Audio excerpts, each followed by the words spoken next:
Like the Nanas Molina kind of counters out the Akai, right? Like when you pop the heavy spin. So I'm not so sure, but for Sox, right, he's kind of taking away or kind of picking up this Akai already, since there were two bans centered towards him in the first phase. The Barretts and the Martis were already out. Some of his most picked heroes so far in the tournament. Yeah, and it's funny with that because Akai popped up yesterday as well a couple times, and you know, even if you're playing into a Nana, I feel like it can still work. It can still work okay, because really when it comes to the positioning, you know, getting the lockdown with the heavy spin, the way that works, and sometimes it's not even about getting the lockdown. It's actually the way that you can utilize it, and we've seen this happen before with Saksa, is just, hey, push them away from the objective. Again, you know, we talk a lot about the dances, the objective dances, and that's one great tool or utility, I guess, that Akai brings, is sometimes you're just pushing the other jungler away so that you can get the retribution off and work off of that. So again, a lot of CC available to them. Claude scales up. We know that he can be a menace later on himself, pushing those side lanes, putting pressure there if it's not controlled. But right now, as we get through this second phase here, Kim, a couple more bans to go before we see how this unfolds. And we already see some focus here on the XP lane as well.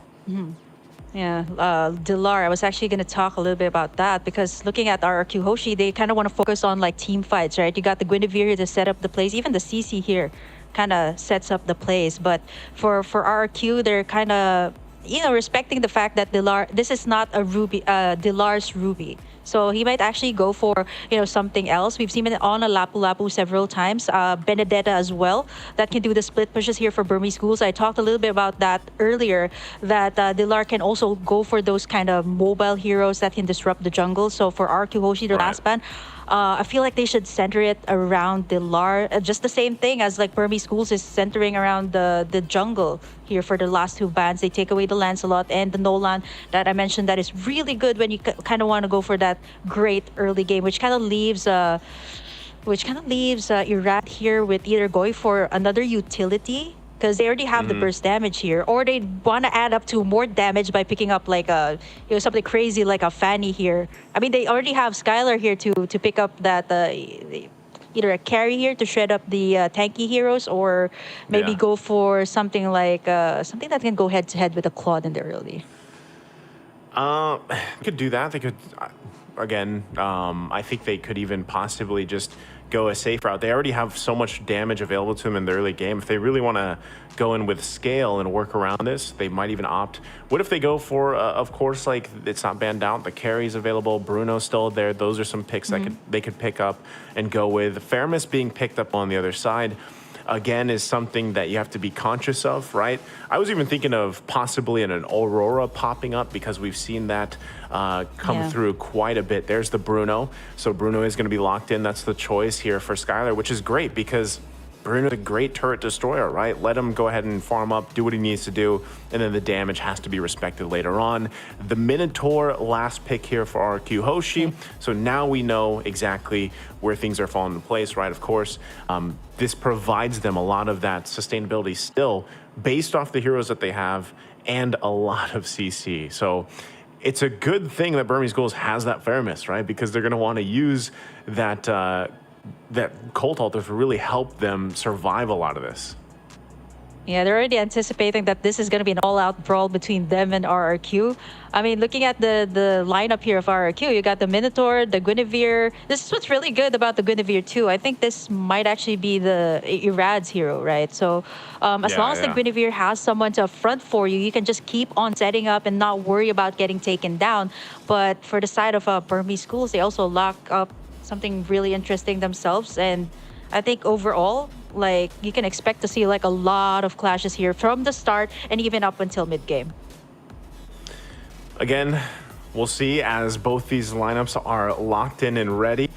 I feel like it's been a while too since we've seen you know, with Faramis, I'm so used to seeing the Valentina across from him, but I like the fact, again, I'm a huge fan of these picks popping up that are I guess Nana's kind of meta now, but you know, for the longest time, she wasn't meta. So I like that she still fits into this this whole play style for a lot of these teams. So talking about magic damage, talking about sustainability, they have all that here for RRQ. Burmese Ghouls, on the other hand, like I said, they're gonna have to play around the utility that they bring to the table with these picks, right? The Ruby, the Akai, and everything else. So again, let's see how it all unfolds. We saw both the lineups here. I'm going to go ahead and lean towards this lineup from RRQ Hoshi. I think they should be able to pull it off, but we're going to be jumping here into the land of Dawn here. Game number 1, down to the last 8 teams. We're kicking off here. RRQ Hoshi, Burmese Ghouls in this best of 3. One of these teams will be sent out of the tournament here after the series. So we all start here once again. Taking a look at the early rotations, emblems, nothing quite, you know, out of the ordinary here. Banana, though, opting for a lot of that sustainability again with this CC. We'll see how this all works out. Burmese Ghouls, they have, they gotta play around the fact that they have, oh, hold on, already in the mid lane, though.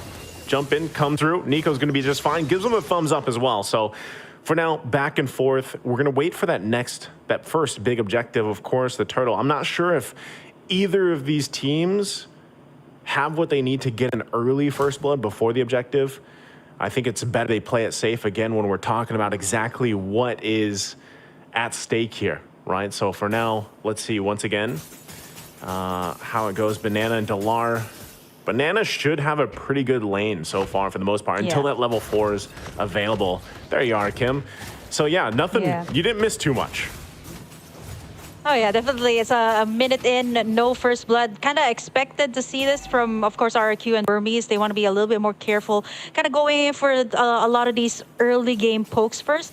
I like this XP lane choice from RRQ. They decided to go with this, especially since this can kind of like put Delar back. Like we've seen this in some games of the Burmese Ghouls that, you know, Delar had a very early wave clear, so he was able to reach level 4 much faster than the opponent, which kind of really enables Burmese Ghouls to kind of take in these early turtles. But so far, it's RRQ. Irad actually started up 140 HP already for the turtle.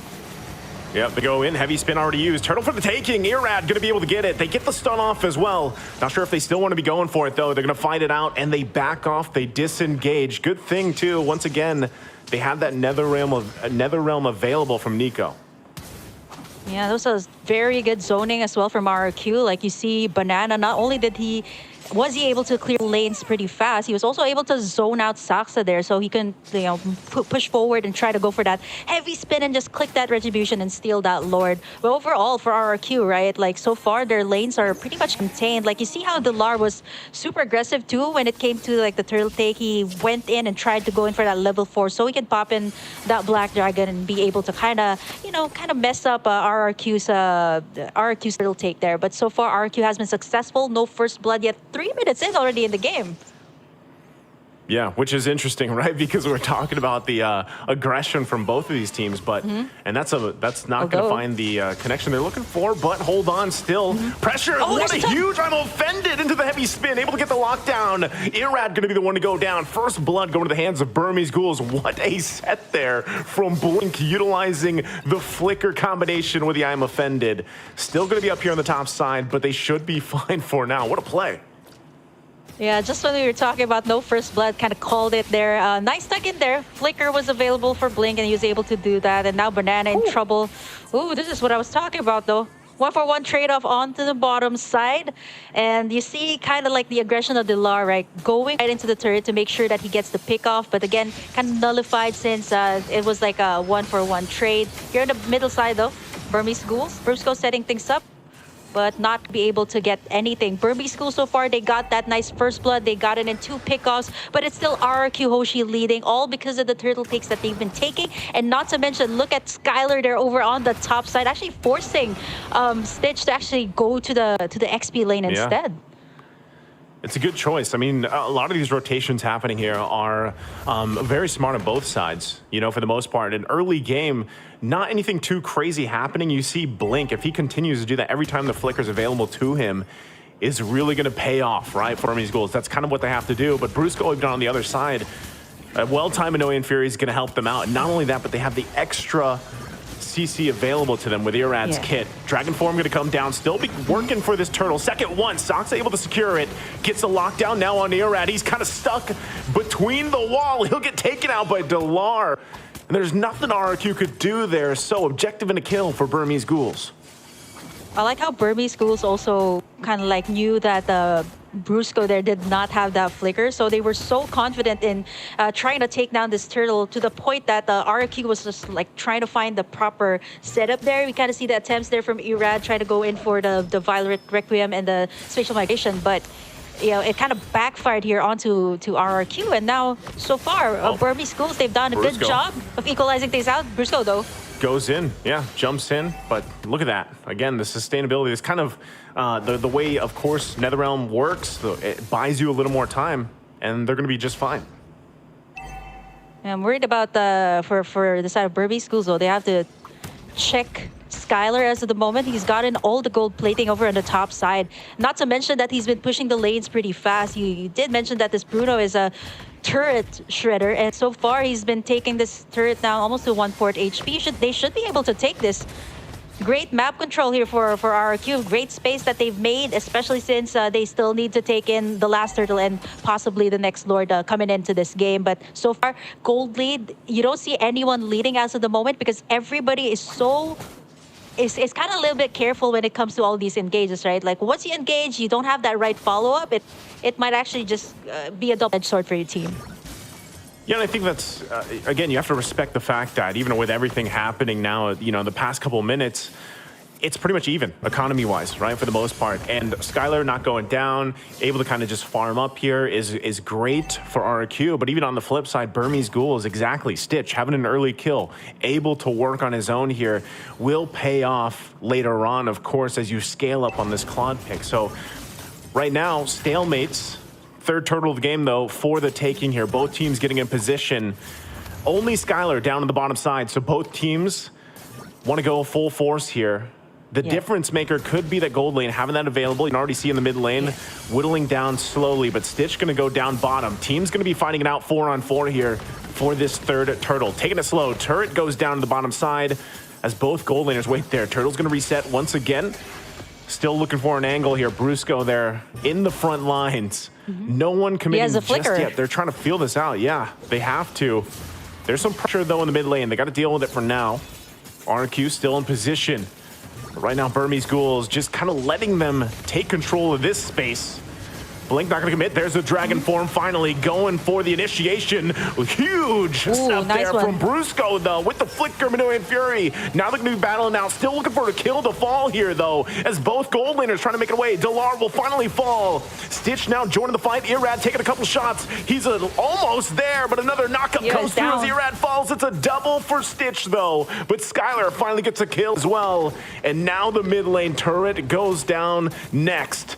They find wins on both sides here, but RRQ pulling out just a little bit ahead. Now Soxa, buff can be worked on, and he's deleted by Banana. Gets whittled down quickly. And that is tough for them. Stitch now the answer here with Blink still. Banana going to be able to get away from the I'm offended. Wow, so much back and forth here, Kim. Yeah, we kind of expected this coming out. All out brawl from the side. Burmese Ghouls, big window. There was a trade from RRQ Hoshi on the middle lane, so that's also pretty big for them to give that map control towards their side. Right now, that is big because RRQ Hoshi just finally got this first Lord of the game. Not the Luminous one, but this will actually give more pressure to Burmese Ghouls. They've been winning all of these clashes, but they haven't been able to convert as much turret takes as compared to RRQ Hoshi, who has been slowly taking it in. Care of Skylar, 101 on this Bruno, 7,600 gold for him, at least 1,000 more than what Stitch has. But so far, you know, we can't count out Stitch just yet. This is a Claude that you're talking about. He just picked up the Demon Hunter sword too, so that's going to be big for the side of Burmese Ghouls when it comes to these clashes. That blazing duet that Stitch has to time up really well. He also has that Purify, so pretty much he's just going to go for the cleanup work here if Burmese Ghouls decides to go in for the full engage. Okay, and with that, they got the Lord work in here. RRQ now going to go ahead and get these turrets down, move around the map with the space that they garnered themselves.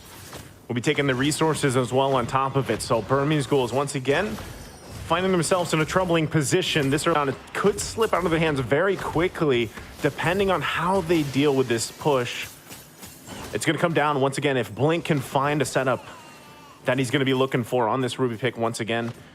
He's kind of the big answer for them. Delar also now at this point with Dragon Form has to be really careful on his positioning. Turret now in the mid lane, tier 2 going to fall into focus top side, tier 3. And you can already see Skylar very confidently just kind of poking down what he can. Shield's already taken care of as well in the mid lane. But right now, Burmese Ghouls holding it together on the defense. For Burmese Ghouls and RRQ, what they both have in common right now is the timing of the ultimates. The Nether Realm here, the Blazing Duet. Even for the side of RRQ, the timing here of Brusco's setup. He does have the flicker here. They want to go for the pressure here on the mid side. There's tug in by Blink. Able to get the pull here, but he's still going to be able to stay alive through it all. Nether Realm comes down too. Dragon Form there to cut him off a little bit. Delar, though, takes quite a few shots. No one goes down in the exchange. Big item picks up as well. The Flask of the Oasis now for Brusco. Sustainability going to be there, and they're getting another turret as well. The jump in from Irad finds the Requia. Now Banana also unleashing. Stitch able to get the kill, but it's Nico that falls. 2 down for Burmese Ghouls and RRQ. Looking to end game number 1 here, working on the crystal. Can Burmese Ghouls clear the waves, keep it together? They find a little bit of room to work with. Blink's the one to fall, but Skylar has so much damage on this Bruno, and that looks like it's going to be it as RRQ takes game number 1. Wow, just when we thought that it could have been at least like a more than 15 minutes game, that was actually a pretty fast game there from RRQ. Both sides were actually, they actually calculated all of their clashes pretty well, right? There was a point that all of them actually used up all of their ultimates, but